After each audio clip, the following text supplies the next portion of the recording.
Gurik gabe ez dago uztarik. Bizirik mantendu dadin, busti egin behar delako.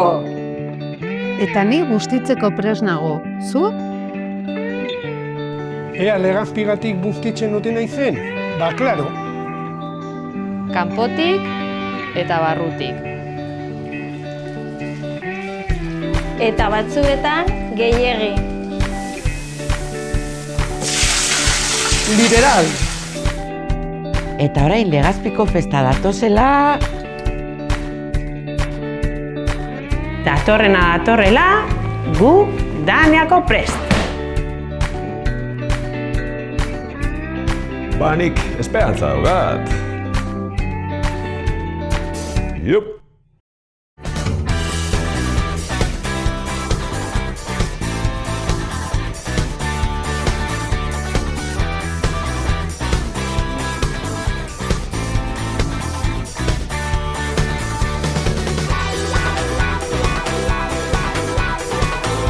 Herri honetan busti behar bagera, denok bustitzen garelako.